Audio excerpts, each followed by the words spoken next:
আলহামদুলিল্লাহ আমাদের মাননীয় এমপি মহোদয় আজকের এই বিশাল জমাতে হাজির হয়েছেন। আল্লাহ রাব্বুল আলামিন আমাদের এমপি মহোদয় সকলের হাজিরিকে যেন কবুল করেন, সবাই বলি আমিন।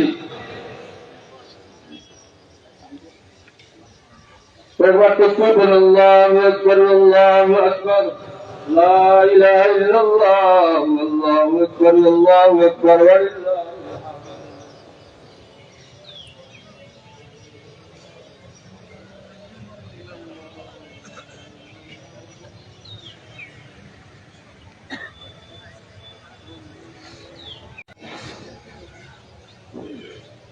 ওয়া লিল্লাহি তাহলে প্রথম ফজিলত হলো আমরা যে কুরবানি দিব, কুরবানির গায়ে যতটা পশম আছে এই পশমের সংখ্যা অনুযায়ী আমাদের আমলনামার মধ্যে আল্লাহ নেকি লিখে দিবেন।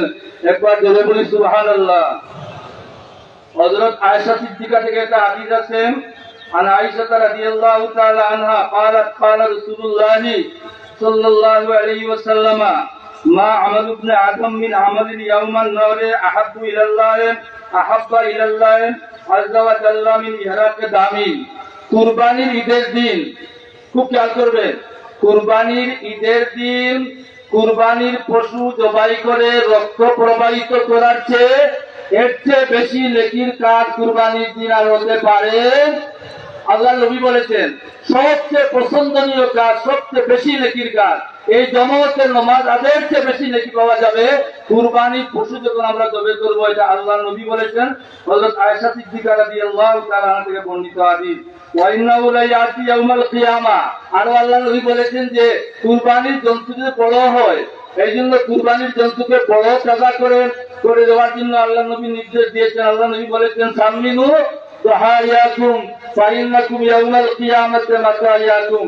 আল্লাহ নবী বলেছেন যে আমার উম্মতেরা তোমরা তোমাদের কুরবানির পশুগুলাকে মোটা তাজা করো, কেননা এগুলা কিয়ামতের ময়দানে তোমাদের জন্য সওয়ার হবে, বাহন হবে। ফুলসিরাত পালনের জন্য আল্লাহ কুরবানির পশুগুলাকে সওয়ার বানিয়ে বাহন বানিয়ে দিবেন এবং মোটা করে দিবেন। এই কুরবানির জন্তুগুলা যা আছে আপনার শরীরের যা আছে, আপনার মাংস, তারপরে কুট, তারপরে যেগুলা আছে লেজ আছে, গোবর আছে, সব কিছু কিন্তু কিয়ামতের ময়দানে নেকির পাল্লায় ওজন করা হবে। বলি সুবহানাল্লাহ। আরেকটা হলো যে ওয়াইন্নাত জামাল কাবলা ইয়াকা বিল আরদে, আল্লাহ রাব্বুল আলামিন আল্লাহ নবী বলতেছেন কুরবানি জন্তু যখন আমরা জবাই করি ওই জবাইয়ের রক্তটা মাটিতে পড়ার আগে ওটা কুরবানিটা আল্লাহর দরবারে পৌঁছে যায়। বলি সুবহানাল্লাহ। এই জন্য আল্লাহ বলেছেন তোমাদের রক্তটা আমি খাই না, রক্তটা আমাদের যাবে না, আমি মাংস খাবো না।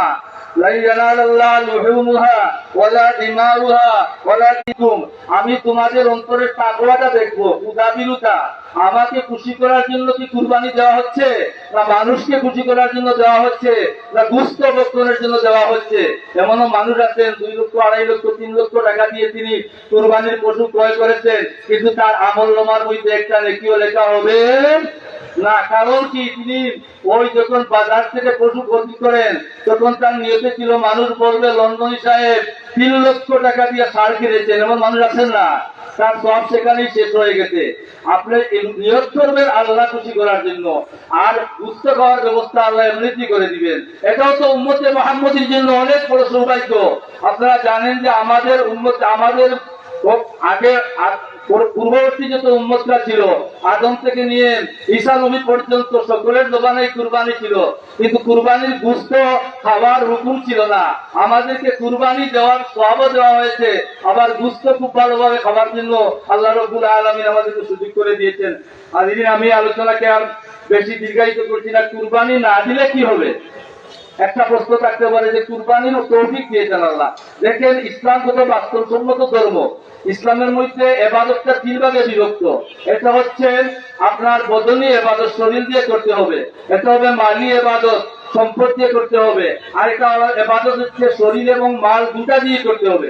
এই 3টা ইবাদতই আপনাকে পাস করতে হবে। আপনি ভালো নামাজি হলেন, নামাজ পড়তেছেন, রোজা ফরজ হলো, রোজা রাখেন নাই, আপনার নামাজ দিয়ে কাজ হবে না। আপনি রোজা রেখেছেন, যাকাত দেন নাই, যাকাত মালি ইবাদত, তাহলে রোজা রেখে আপনার কাজ হবে না। আপনি রোজাও রেখেছেন, যাকাতও দিয়েছেন, নামাজও পড়েছেন, কিন্তু হজ আপনি আপনার উপর খরচ হয়ে গেছে, আপনি হজ করেন নাই, তাহলে বাকি তিনটা ইবাদতে আপনি জান্নাতি হতে পারবেন না। এজন্য আল্লাহ রাব্বুল আলামিন সকল আমাদের দেশে যে আপনার বিসিএস পরীক্ষা হয়, এই বিসিএস পরীক্ষা বিশেষ ক্যাডারে যারা জানেন, আমি হুজুর আমাকে প্রশ্ন করলে আমি 2-4টা সাবজেক্ট সম্পর্কে, ইসলামিক সাবজেক্ট বা ইসলামের ইতিহাস সম্পর্কে বা রাষ্ট্রবিজ্ঞান সম্পর্কে জানতে পারি, এরা পরীক্ষা দিয়েছি।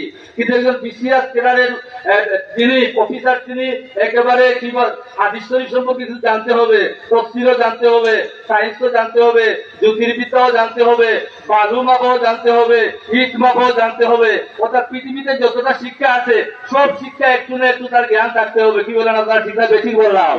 একজন মানুষ কামিয়াব হতে হলে যতটা ইবাদত আল্লাহ ফরজ করে দিয়েছেন, ওয়াজিব করে দিয়েছেন, সকল ইবাদত কিন্তু আপনাকে করতে হবে। আপনি কি করেন? নামাজ খুব ভালো পড়েন, তাহাজ্জুদ পড়েন, মসজিদে মসজিদে তাবলীগ করেন, কিন্তু আপনি যাকাত দেন না। আপনাকে আল্লাহ অঢেল সম্পদের মালিক বানিয়েছে, ছোট্ট একটা বকরি আপনি কুরবানি দিচ্ছেন, অর্থাৎ আপনি বকিল হয়ে গেছেন। এটা আপনি আল্লাহ পছন্দ করেন না। যাই হোক, যদি আপনি কুরবানি না দেন, আল্লাহ নবী বলতেছেন, আল্লাহ সাল্লাল্লাহু সালাম মান কানা লাহু সাআতুন ওয়া লাম ইউদাহি ওয়া লাম ইউকাররাবানা মুসাল্লানা, যার তৌফিক হয়েছে, যদি তৌফিক টাকার পরে সে কুরবানি না করে, আল্লাহ নবী বলেছেন সে মুসল্লা মানে ঈদগাহে আসার কোনো প্রয়োজন নেই। আমার যে উম্মতের তৌফিক হলো কুরবানি দেওয়ার, অথচ কুরবানি দিল না, সে ঈদগাহে আসার প্রয়োজন নেই। কত বড় ধমকি আল্লাহ নবী দিয়েছেন। যাই হোক হাজিরিন, সময়ও কম, বৃষ্টি আসতে পারে, এবং আমাদের এখানে এমপি মহোদয় আছেন, জেলা প্রশাসক মহোদয় সহ ঊর্ধ্বতন নেতৃবর্গ কর্মকর্তাবৃন্দ আছেন, তারাও কিছু কথা বলবেন। আমি উম্মতে মুহাম্মদের উপরে কুরবানি ওয়াজিব, আমরা হানফি মযহাব যারা আছি মানি আমাদের উপরে কুরবানি ওয়াজিব। কোন কোন মযহাবের মধ্যে সুন্নতে মুআক্কাদা, যে আমাদের মযহাব অনুযায়ী কুরবানি ওয়াজিব। যাদের নেশাব পরিমাণ মাল আছেন, অর্থাৎ 10 জিলহজ, 11 এবং 12 জিলহজের মধ্যে যদি নেশাব পরিমাণ মালের মালিক হয়ে যান, তাহলে আপনার উপরে কুরবানি ওয়াজিব। আজকে যদি দিতে পারেন না, আগামীকালকে দিবেন, আগামীকালকে পারেন না, পরশু দেন। আপনি যদি নেশাবের মালিক হন, আপনি কুরবানি দিতে হবেন, গুনাহগার হবেন। কুরবানি দেখুন কখন দিতে হবে, 10, 11, 12 তারিখ আসরের পর পর্যন্ত কুরবানি দিতে পারবেন। কোন কোন পশু দ্বারা কুরবানি দিতে হবে এগুলো আপনারা জানেন, যে 3 প্রকার পশু দ্বারা, একটা হচ্ছে গরু, আর একটা হচ্ছে ছাগল, দুম্বা। গরুতে পড়ে আপনার উট এবং মহিষ, আর ছাগল, দুম্বা, বেড়া, এগুলা এক কাতারের। এগুলা ছাগল, বেড়া, দুম্বা আপনার কমপক্ষে 1 বছর বয়স হতে হবে, শুধু বেড়ার ক্ষেত্রে এবং দুম্বার ক্ষেত্রে। যদি 6 মাসের দুম্বাকে 1 বছরের দেখা যায়, তাহলে শুধু জায়েজ হবে 6 মাসের দুম্বা কুরবানি করা, কিন্তু বকরির ক্ষেত্রে এটা জায়েজ নয়। গরুর ক্ষেত্রে 2 বছর বয়স হতে হবে, উটের ক্ষেত্রে 5 বছর বয়স হতে হবে।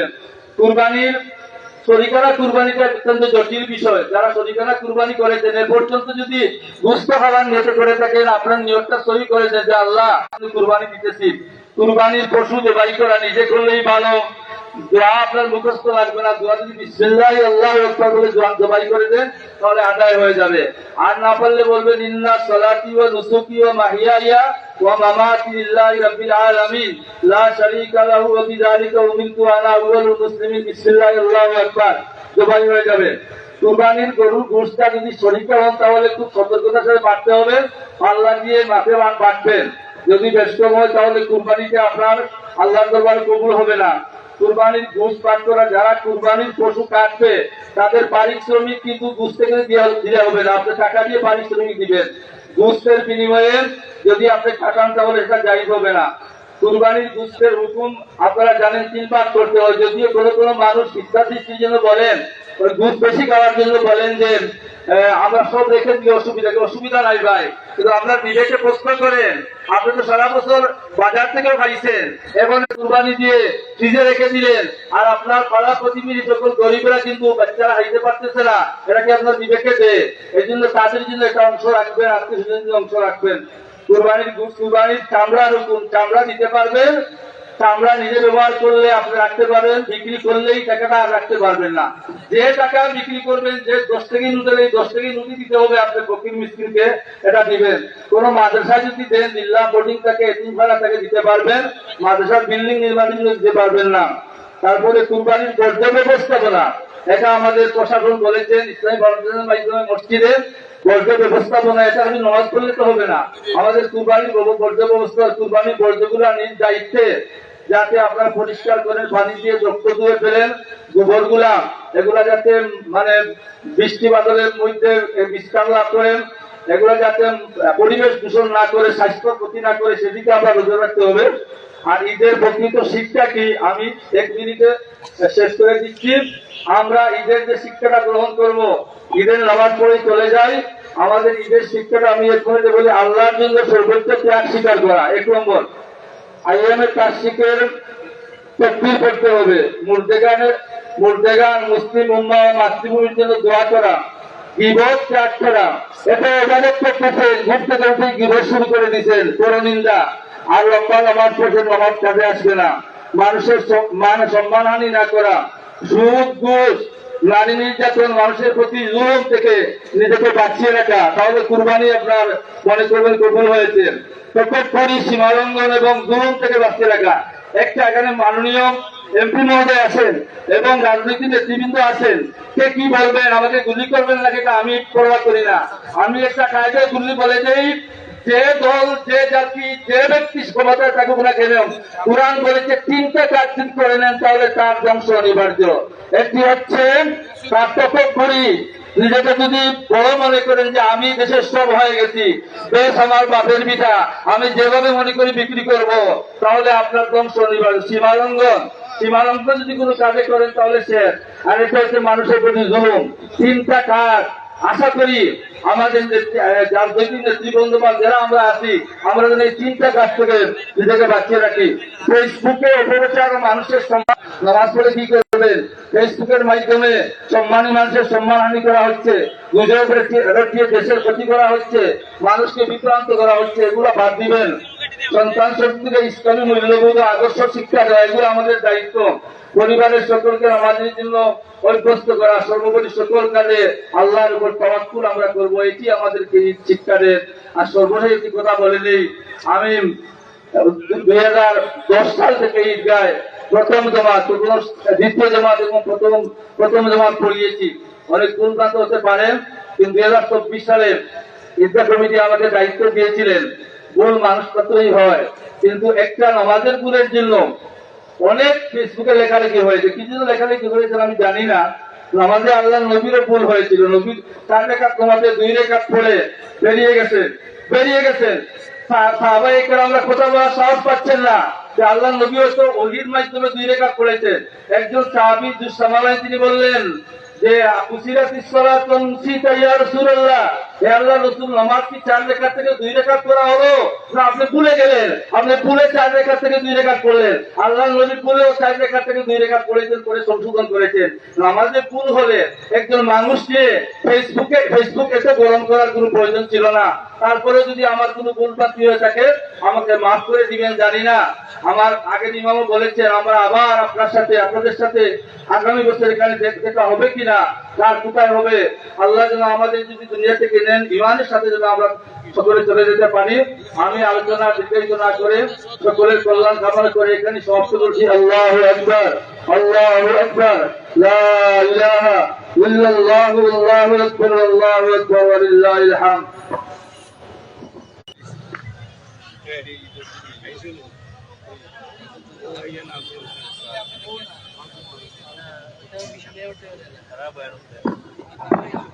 আসসালামু আলাইকুম, সম্মানিত মুসলিম। আমি রুবেল মাহমুদ, মৌলভীবাজার পৌরসভার প্রশাসক হিসেবে মৌলভীবাজার পৌরবাসীকে পবিত্র ঈদ উল আজহা উপলক্ষে আপনাদেরকে শুভেচ্ছা জ্ঞাপন করছি।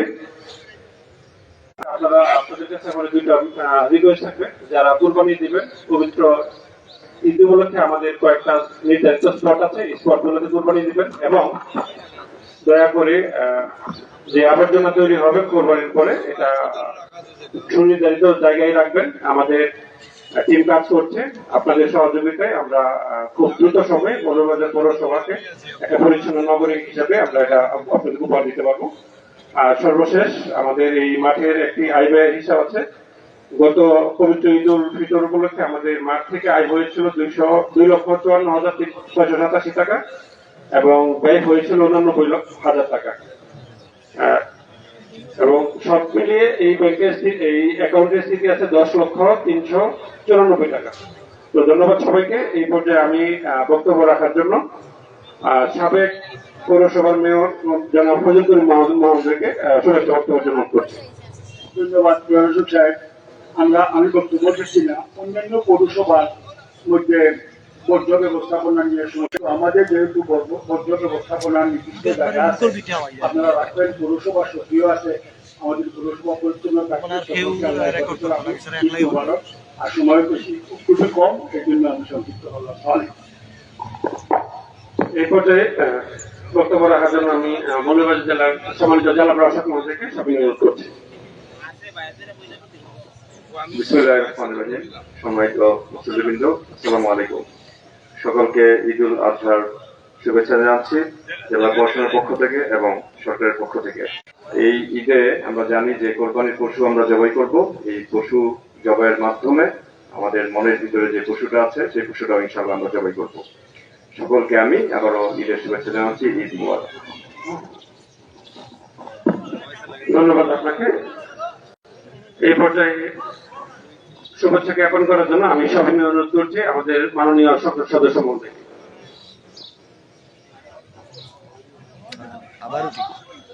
আসসালামু আলাইকুম। ঈদ মুবারক। আমাদের ঈদ গতকাল কি অবস্থা আছে, বৃষ্টিতে উঠারে উঠাই নিয়েছিলাম আমরা নাই।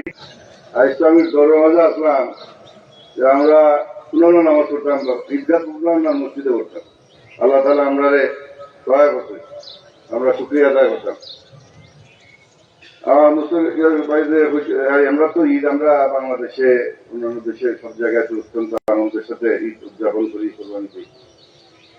আপনারা তো দেখেন নাই দুনিয়াতে যে দাজ্জালের ছোট ভাইয়ে কিতা করে প্যালেস্টিনিয়ানদের, এই মারিয়া বাচ্চাদের উঠাই দিয়ে কিলা খান যে হাজার হাজার মানুষে মারে। এই ইহুদি রাষ্ট্র হয়ে গেছে গিয়ে দাজ্জালের আগর আগে। কি আল্লাহ তাআলা তো এটা বলছেন না যে দাজ্জালের আগে আমি এই ধরনের ইহুদি একটারে পাঠাইমু ওখানে মুসলমানদের মারার লাগি। আমরা চোখের সামনে হাজার হাজার শিশু পুষ্ট মহিলাদের মারিলাম এই ইয়েতে।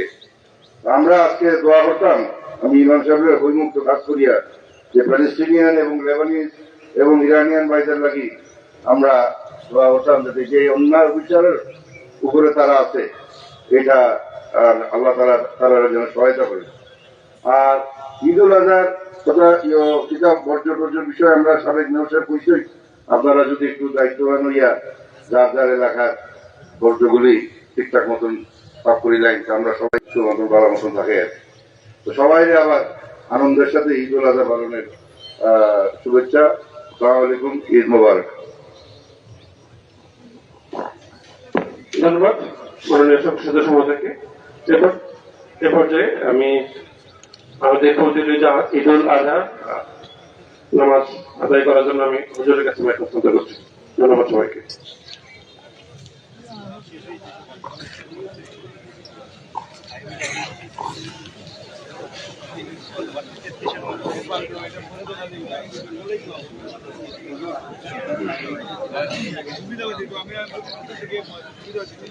সম্মানিত মুসল্লিয়ানে কেরাম, নামাজে 3 মিনিট আছে, আপনারা দয়া করে কাতা সোজা করে নেন।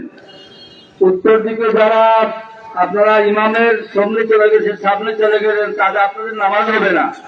দয়া করে আপনারা প্রথম কাতারে সোজা ইমাম সাহেবের আগে যারা গেছেন আপনাদের নামাজ হবে না, আপনারা পিছনে চলে যান, অথবা আপনারা নিত্য জমাতে নামাজ পড়েন। অত কষ্ট করে আসছেন, নামাজটা যদি না হয় তাহলে তো বরবাদ হবে।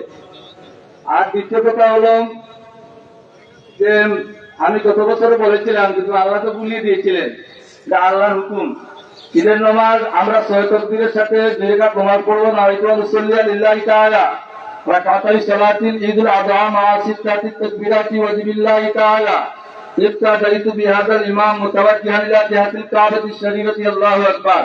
আরবি নিয়ত যদি ভুলে যান, আপনি বক্তব্য করছিলেন, তাহলে বলবেন ঈদুল আজহার 2 রাকাত নামাজ 6 তাকবীরের সাথে ইমাম সাহেবের পিছনে আদায় করিতেছি, আল্লাহু আকবার।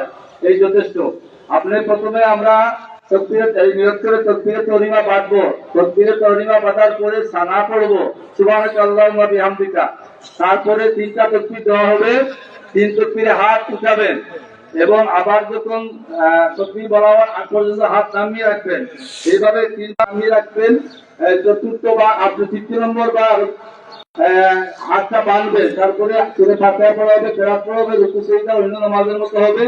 দ্বিতীয় রেখাতে সূরা ফাতিহা এবং কেরাত পড়ার পরে রুকুতে যাওয়ার আগে 3টা অতিরিক্ত তাকবীর দেওয়া হবে। হাত উঠাবেন, ছেড়ে রাখবেন এবং এই ছেড়ে রাখা অবস্থায় কিন্তু রুকুতে যেতে হবে। আশা করি সকলে বুঝেছেন। আল্লাহ আমাদের সকলকে তৌফিক দিবেন যাতে আমরা সহিভাবে নামাজ পড়তে পারি। এবং নামাজের পরে তাকবীর পড়বেন এবং শুধু তাকবীর আপনি 13 তারিখ আসর পর্যন্ত প্রত্যেক ফরজ নামাজের পরেই আপনি ধীরে ধীরে তাকবীর পড়বেন। আর দোয়া হবে ইনশাআল্লাহ। আজকে যেহেতু ঠান্ডা আছে, একটু দোয়া লম্বা হলে বিরক্ত হবেন না, খুব সংক্ষিপ্ত হবে। নামাজ শুরু হচ্ছে। দক্ষিণ উত্তর দিকে প্রথম কাতারে দাঁড়িয়েছেন, আপনারা কিন্তু ইমাম সাহেবের সামনে চলে গেছেন। আপনারা পিছনে না গেলে নামাজ হবে না, বারবার বলে দিচ্ছি। তারপরে যদি নামাজ পড়েন নামাজ হবে না। আপনারা পরবর্তী জামাতে আবার শরীক হয়ে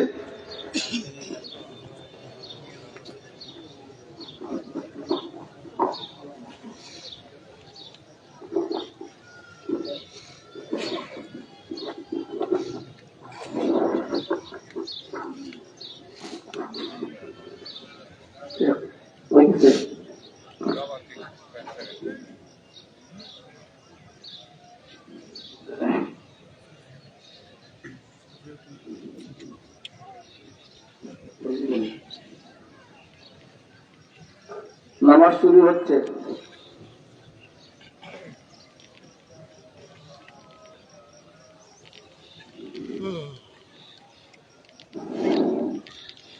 আল্লাহু আকবার।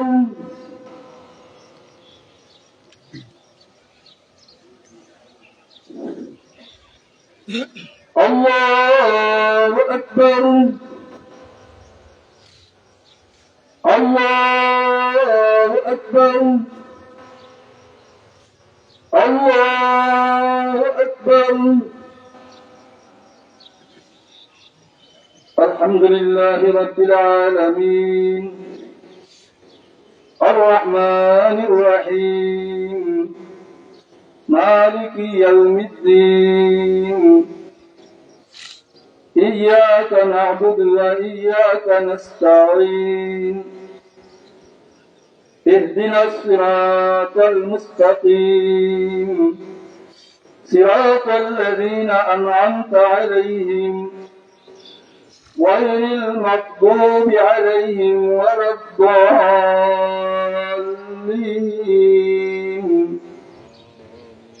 والضحى والليل إذا سجى ما ودعك ربك وما قلى وللآخرة خير لك من الأولى ولسوف يؤتيك ربك فترضى ألم يجدك يتيما فآوى ووجدك ضالا فهدى ووجدك عائلا فأغنى فأما اليتيم فلا تقهر وأما السائل فلا تنهر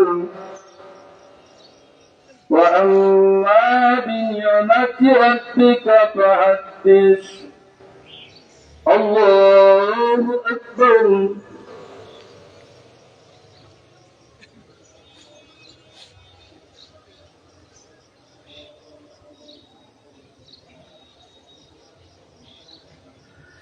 سمع الله لمن حمده الله أكبر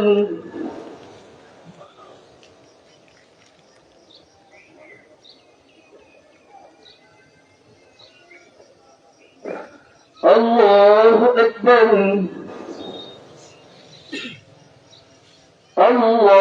أكبر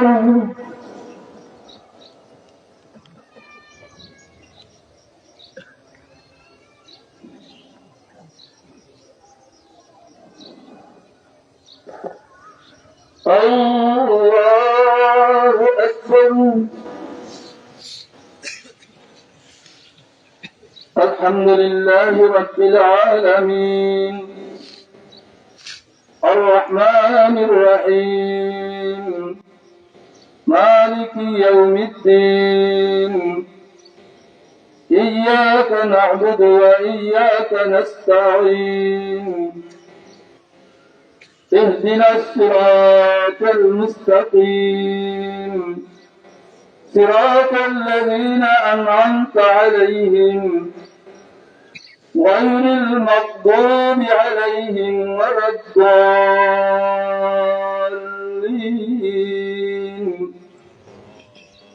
إذا زلزلت الأرض زلزالها وأخرجت الأرض أثقالها وقال الإنسان ما لها يومئذ تحدث أخبارها بأن ربك أوحى لها يومئذ يصدر الناس أشتاتا ليروا أعمالهم ومن يعمل مثقال ذرة خيرا يره ومن يعمل مثقال ذرة شرا يره. الله أكبر الله أكبر الله أكبر الله أكبر.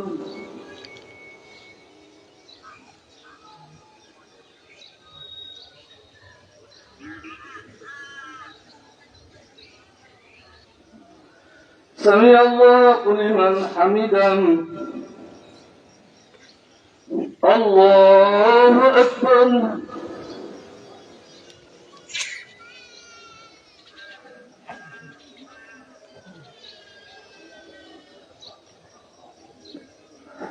الله أكبر الله أكبر.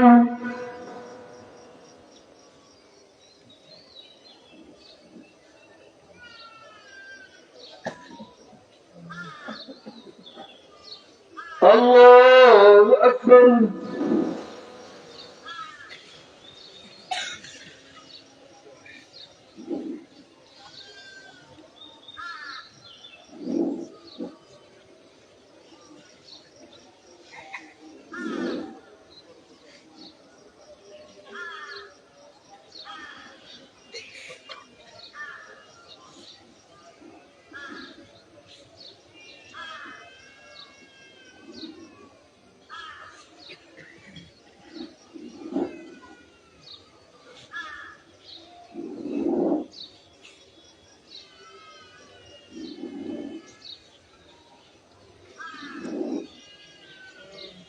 السلام عليكم ورحمة الله.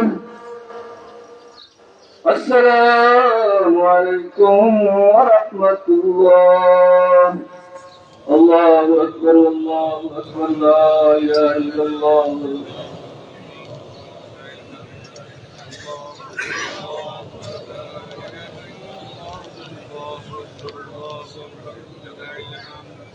الله أكبر الله أكبر لا إله إلا الله. الله أكبر ولله الحمد. الله أكبر الله أكبر لا إله إلا الله. الله أكبر الله أكبر ولله الحمد. الله أكبر الله أكبر لا إله إلا الله. والله أكبر الله أكبر ولله الحمد. الحمد لله الذي جعل لكل أمة منسكا ليذكروا اسم الله على ما رزقهم من بهيمة الأنعام.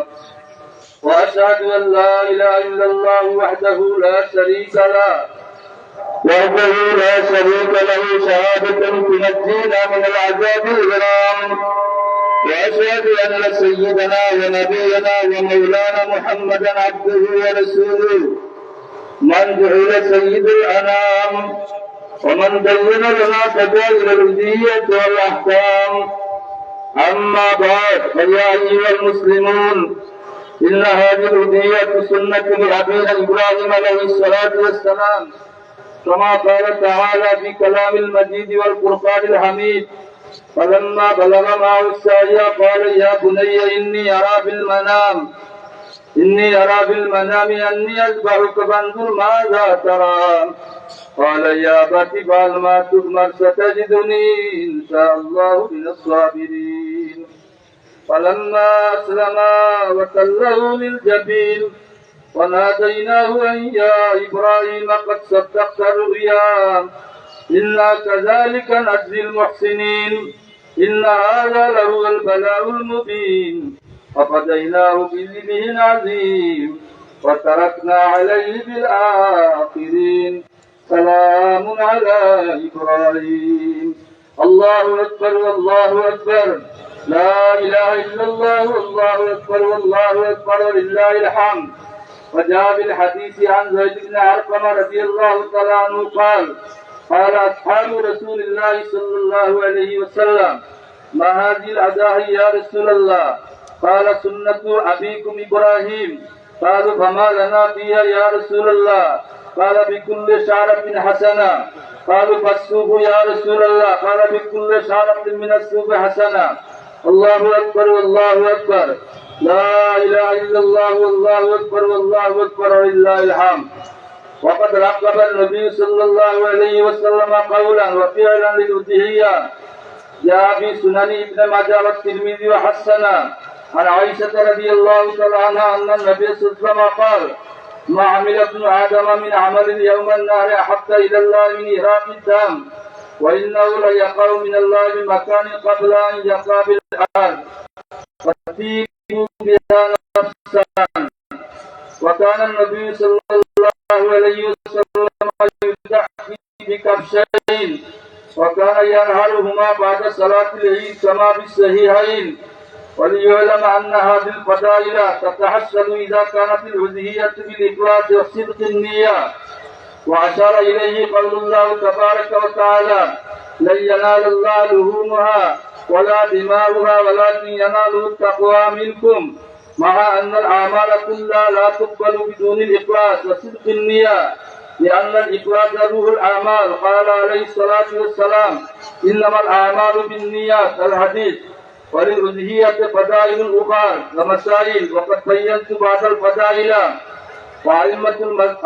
وكذلك بين أئمة المساجد وتعلموا من العلماء المسائل أعوذ بالله من الشيطان الرجيم ومن يعظم شعائر الله فإنها من تقوى القلوب الله أكبر والله أكبر لا إله إلا الله والله أكبر والله أكبر ولله الحمد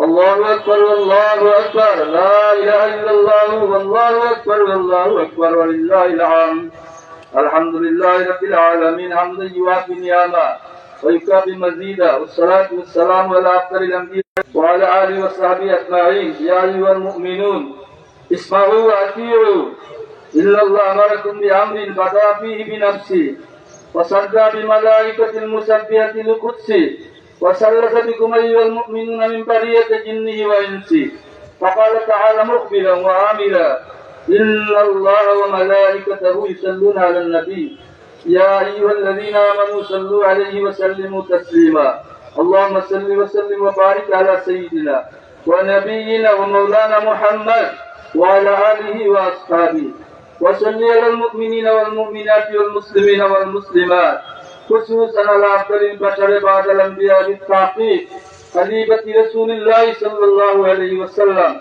سيدنا أبي بكر الصديق رضي الله تعالى عنه وعلى الزاهد الأواب الناطق بالحق والصواب سيدنا عمر بن الخطاب رضي الله تعالى عنه وعلى كامل الحياء والإيقان سيدنا عثمان بن عفان رضي الله تعالى عنه، وعلى أسعد الله الغالب سيدنا علي بن أبي طالب رضي الله تعالى عنه، وعلى ولدي السيدين أبي محمد الحسن وأبي عبد الله الحسين رضي الله تعالى عنهما، وعلى أمهما فاطمة الزهراء رضي الله تعالى عنها، وعلى عمي الشريفين المكرمين المنزهين من الدنس والأشجار سيدنا حمزة وسيدنا عباس رضي الله تعالى عنهم أجمعين، وعلى تمام العشرة المبشرة صلاة وسلاما دائمين متلازمين إلى يوم الدين، وعلى جميع الصحابة والتابعين وعلى أزواجه الطاهرات.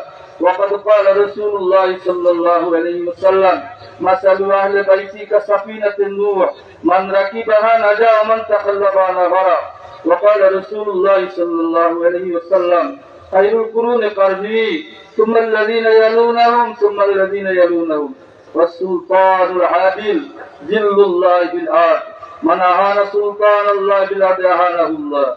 وسلم: أصحابي كالنجوم بأيهم اقتديتم اهتديتم. الله في أصحابي لا تتخذوا غرضا من بعدي ومن أحبهم فبحب أحبهم ومن أبغضهم فببغض أبغضهم. اللهم أعز الإسلام والمسلمين واخذل الكفرة والفسقة والحنود والمشركين. اللهم خلد ملكنا بنغلاديش وسائر ممالك الإسلام. اللهم أعز الإسلام والمسلمين آمين. وانجز وعدك وكان حقا علينا نصر المؤمنين. أوصيكم بتقوى الله والسمع والطاعة بالسر والعلن. وما قال تعالى: يا أيها الذين آمنوا اتقوا الله حق تقاته ولا تموتن إلا وأنتم مسلمون. عليكم بسنتي وسنة الخلفاء الراشدين المهديين تمسكوا بها وعدوا عليها بالنواجذ. قوم يذكرون الله إلا فتم الملائكة وغشيتهم الرحمة. واذكروا الله يذكركم وادعوه يستجب لكم. ولذكر الله تعالى أعلى وأعلى وعز وجل وأهم وأتم وأكبر. الله أكبر الله أكبر لا إله إلا الله والله أكبر والله أكبر ولله الحمد. الله أكبر والله أكبر لا إله إلا الله والله أكبر والله أكبر ولله الحمد. হাজিরিনে কেরাম, আমরা আল্লাহর অশেষ মেহেরবানিতে অত্যন্ত সুন্দরভাবে সুন্দর পরিবেশে এবং সুন্দর আবহাওয়া নামাজ আদায় করতে পারলাম। আল্লাহ শুকরিয়া আদায় করি, আলহামদুলিল্লাহ। আমরা এখন সবাই মিলে দোয়া করবো এবং দোয়া হয়তো ঠান্ডা আছে, একটু লম্বা হতে পারে, আপনারা বিরক্ত হবেন না। আজকে ছাওয়ার দিন, সকলে মিলে যেন আমরা আল্লাহর সাথে প্রাণ যেতে পারি। আল্লাহুম্মা আমিন। আলহামদুলিল্লাহি রাব্বিল আলামিন। আসসালাতু ওয়াসসালামু আলা সাইয়্যিদিল মুরসালিন ওয়া আলা আলিহি ওয়া আসহাবিহি ওয়া আহলি বাইতিহি আজমাইন। ربنا ظلمنا أنفسنا وإن لم تغفر لنا وترحمنا لنكونن من الخاسرين. ربنا عليك توكلنا وإليك أنبنا وإليك المصير. أي الله رب العالمين, আল্লাহ সুদীর্ঘ 1 বছর পরে আমরা আজকে আল্লাহ ঈদুল আজহার নামাজ ঈদগাহ ময়দানে পড়তে পারলাম। তুমি মওলার দরবার আমরা শুকরিয়া আদায় করি। আল্লাহ আল্লাহ আজকে আমরা ঈদের জামাত যে কবুল আর মঞ্জুর ফরমাও।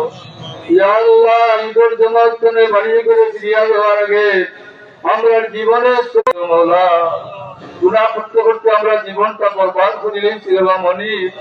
আল্লাহ ঈদের দিন এই মুহূর্তে যদি আমরা খানে কাবার দিকে নজর দিই, আল্লাহ আমরা দেখি মওলা লক্ষ লক্ষ হাদিস আছে বলে এই সময় তোমার দরবারে চোখের জল ছড়িয়ে ছড়িয়ে দোয়া করবো। আল্লাহ তারা রাতের লোকে আমরা হাতে ধরে কবুল ফরমাও, আমরা মাফ করে দেও।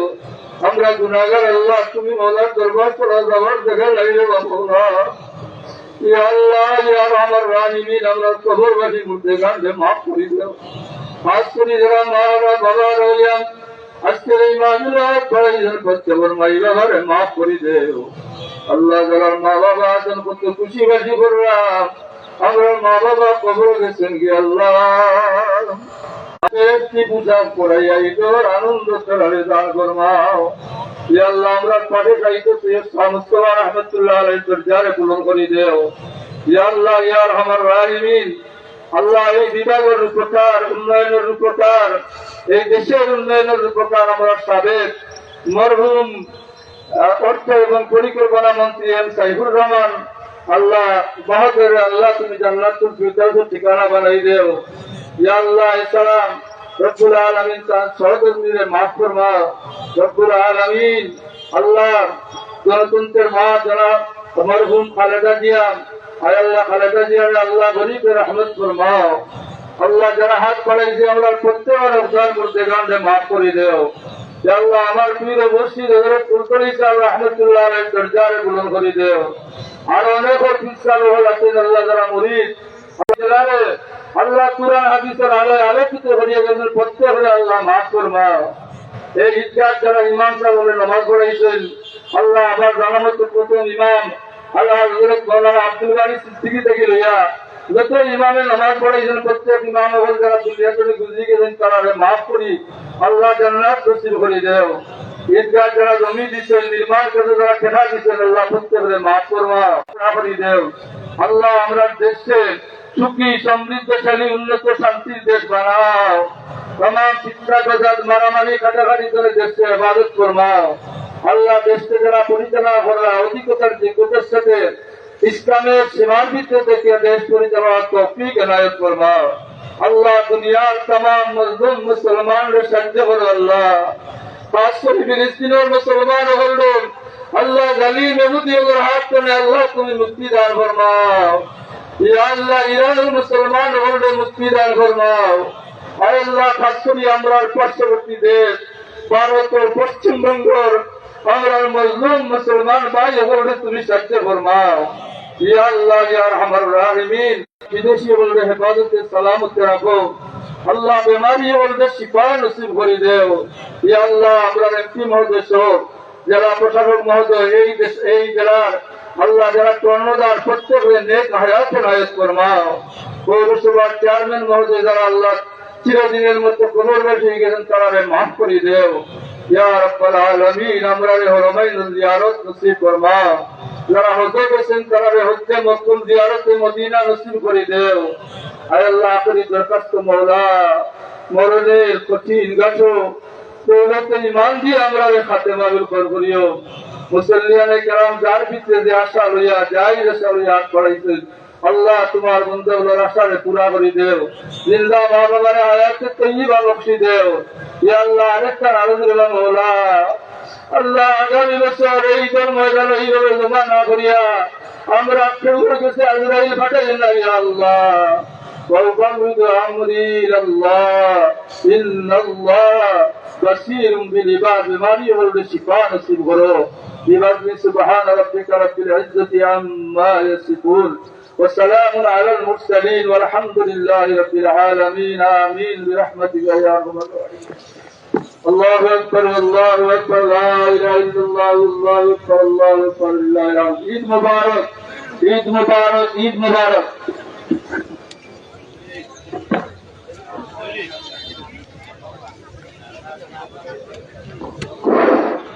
সম্মানিত মুসলিম কারাম পিঠে যারা নামাজ শেষ করছেন তারা বাড়ি বা সুযোগ ঢোকা আপনারা যারা বাইরে আসেন আপনারা পিঠে ঢোকার চেষ্টা করবা না।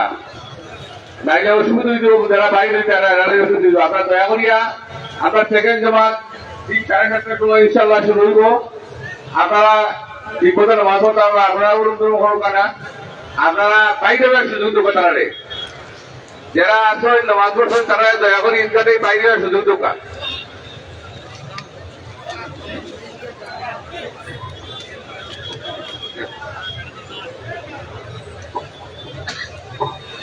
ইনশাল্লাহ আল্লাহ লাখো শুক্রিয়া। গতকাল পর্যন্ত আমরা আবহাওয়া বুঝছিলাম আমরা অনুকূলে থাকতে নাই, আমরা আবহাওয়াটা ভালো যাচ্ছে ইনশাল্লাহ আল্লাহ লাখো শুক্রিয়া।